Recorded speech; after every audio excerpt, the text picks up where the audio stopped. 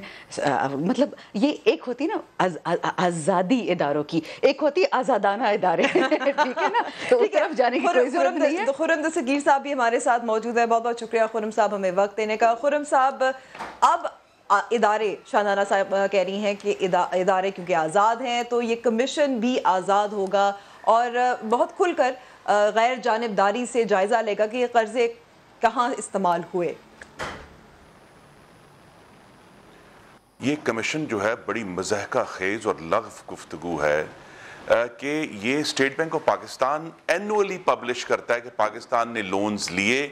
ان کی حکومت نے, سب سے پہلے تو سوال ان سے پوچھنا پڑے گا کہ 30 جون تک یہ ایکسپیکٹڈ ہے کہ یہ حکومت 5,000 ارب روپے کے قرضے صرف ایک سال میں, ایک فسکل ایئر میں لے لے گی. تو پہلے تو اس کا جواب دینا کہ کس پر خرچ کیے ہیں انہوں نے. ہمارا تو کلیئر ہے کہ 10,600 ارب کے قرضے لیے, ہم نے اس سے 12,000 میگا واٹ بجلی بنائی, تربیلا 4 بنایا, نیلم جیلم بنایا, ہم نے تھرکول بنایا, ہم نے کھچی کنال بنائی, ہم نے لواری ٹنل بنائی, ہم نے 1700 کلومیٹر کی موٹر ویز بنائی, ہم نے 1,300 کلومیٹر سے زیادہ بلوچستان کی سڑکیں بنائی, ہم نے 2,000 کلومیٹر ٹرانسمیشن لائنز بنائی, ان گنت ہسپتال, میڈیکل کالج, جو نئے ادارے ہیں تعلیم کے وہ بنائے. یہ بتائیں کہ ایک سال میں, یہ پاکستان کا ریکارڈ ہے. میں دہرا دوں, مسلم لیگ نون نے اپنے دور میں 10,600 ارب کے قرضے لیے, یہ ایک سال میں 5,000 ارب کے قرضے لینے جا رہے ہیں. اور یہ پہلے اس کا جواب دے دے نا, پھر ہم دیکھ لیں گے. یہ اصل میں صرف ایک کوشش ہے اور ٹیکٹک ہے کہ پاکستان کی جو ہم لوگ بات ٹی وی پہ کرنے والے ہیں اور پاکستان کے جو لوگ ہیں وہ اس خوفناک دستاویز کو بھول جائیں. یہ جو ہمارے سامنے ہزاروں صفوں کی دستاویزات رکھی جاتی ہے نا, 2019-20 کے بجٹ میں صرف ایک لفظ لکھا ہے اور وہ ہے بھوک پاکستانیوں کے لیے. کیونکہ حکومت خود کہہ رہی ہے کہ جی اگلے سال جو ہے وہ 13% سے زیادہ انفلیشن ہوگی. اگر حکومت یہ 13 کہہ رہی ہے تو پھر یہ 20 سے اوپر جائے گی. آلریڈی پاکستان میں کھانے پینے کی اشیاء 24% مہنگی ہو گئی ہیں, اور جو رہ گئی تھی گھی اور چینی اس کے اوپر مزید ٹیکس لگا دیا, خشک دودھ پر مزید ٹیکس لگا دیا. تو پاکستان تو بھوک کی طرف جا رہا ہے. اور میں ایک اور بھی یاد کرا دوں, امرتیہ سین نے, جو بہت فیمس نوبل پرائز اکانومسٹ ہیں, انہوں نے کہا تھا کہ کوئی بھی قحط جو ہے وہ نیچرل نہیں ہوتا, وہ پالیسی ڈیسیجن کی وجہ سے ہوتا ہے. تو یہ جو حکومت ہے اس کی میسو انفلیشن, میسو جو انڈسٹریل کنٹریکشن اور بے روزگاری, آلریڈی جو ہے ہم ایسٹیمیٹ آ رہا ہے کہ 15 لاکھ لوگ اس ایک سال میں بے روزگار ہوئے ہیں. اور حفیظ پاشا کہہ رہے ہیں کہ اگلے 2 سال میں 80 لاکھ سے 1 کروڑ پاکستانی جو ہیں وہ خط غربت سے نیچے چلے جائیں گے. تو یہاں تو صرف بھوک ہی بھوک لکھی ہے. اور سوائے یہ کہ نالائق اعظم جو ہیں وہ پاکستان کو نئے آرگیومنٹ شروع کر دیتے ہیں. بھئی قرض کا حساب فائنانس منسٹری, پلاننگ منسٹری میں ایک ڈاکیومنٹ موجود ہے. کیا آپ نے اس کو ریٹریو کرنے کی کوشش کی ہے؟ پہلے خود تو کر لیں, سے پہلے کہ نئے کمیشن بنائے. اور جو کمیشن بنانے چاہیے تھے, ٹھیک ہے, کیونکہ آپ نے ایک جو نقطہ اٹھایا ہے بننا چاہیے کہ نیب کے چیئرمین کا کیا کہا جا رہا ہے, ایک کمیشن بننا چاہیے کہ جنوبی وزیرستان میں کیا ہوا, وہ کمیشن نہیں بن رہے. یہ کمیشن جو بنایا ہے کہ جی الیکشن میں بہت بڑی دھاندلی ہوئی, اس پر کوئی کام نہیں ہو رہا. یہ ایک نیا کمیشن ہے جس کے تمام پیپرز, ڈاکیومنٹس کہیں سے حاصل نہیں کرنے, ان کی اپنی وزارتوں میں پڑے ہوئے ہیں. لیکن ان کے وزیر تو صرف ایک بات کر رہے ہیں, فورزم کی باتیں کر رہے ہیں کہ جی 5,000 بندوں کو لٹکا دیں گے تو ملک ٹھیک ہو جائے گا. اچھا, وہ 5,000 والی بات تو ظاہر ہے خرم صاحب آپ ہی وہیں بیٹھے ہوئے تھے, لیکن جو آپ بھوک بجٹ کی بات کر رہے تھے, کیونکہ اس بجٹ پر ظاہر ہے بہت کچھ کہا گیا ہے اور 2 دن سے ہم سنتے آ رہے ہیں. کیا کیا کہا گیا, سنیے. ہم یہ کہہ رہے ہیں کہ پاکستان کے عوام جو ہیں, خاص طور پہ جو اس کے امیر لوگ ہیں, ان کو اپنے ملک کے ساتھ سچا ہونا ہوگا اور انہیں ٹیکسز دینے ہوں گے. اور اس کے لیے اگر ہمیں کچھ لوگوں کو ناراض کرنا پڑے گا تو پھر ہم ناراض کرنے کو تیار ہیں. کڑوی گولیاں ضرور ہیں, لیکن وہ شوگر کوٹڈ کر کے ہم چاہتے ہیں کہ آپ نگلیں تاکہ اس کی کڑواہٹ محسوس نہ ہو, لیکن آرام ضرور آئے. تو میں پوری امید ہوں کہ یہ بجٹ جو ہے وہ الٹیمیٹلی آپ کے لیے وقتی درد اور تکلیف سے